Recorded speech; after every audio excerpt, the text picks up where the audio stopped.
Ketegangan antara NATO dan Rusia kembali meningkat tajam. Pakta Pertahanan Atlantik Utara atau NATO menerapkan status siaga tinggi menyusul laporan aktivitas drone dan jet tempur asing di sejumlah negara Eropa. Kasus pelanggaran udara tersebut dilaporkan terjadi di Denmark, Polandia, Rumania hingga Estonia sehingga memicu kekhawatiran besar. Sejumlah negara menuding aktivitas ini berkaitan dengan Rusia. Sebagai respon, pasukan terjun payung Prancis ikut ambil bagian dalam latihan militer multinasional di Estonia pada Jumat 26 September 2025 yang disebut sebagai persiapan menghadapi kemungkinan ancaman dari Moskow. Di sisi lain, Menteri Luar Negeri Rusia, Sergei Lavrov, menegaskan sikap negaranya atas eskalasi ini. Dalam pernyataannya, ia menuding NATO dan Uni Eropa secara terang-terangan melancarkan perang terhadap Rusia dengan menjadikan Ukraina sebagai proksi.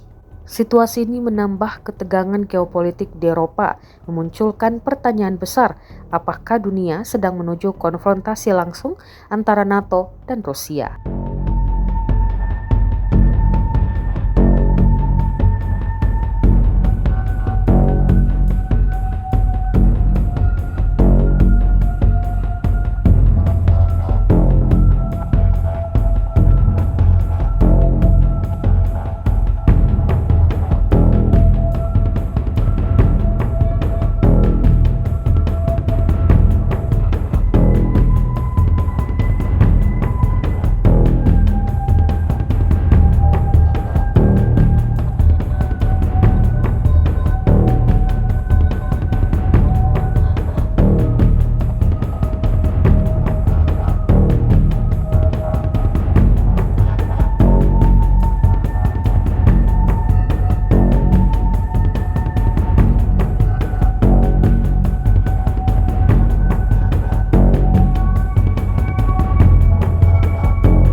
Download Tribun X sekarang, menghadirkan lokal menjadi Indonesia.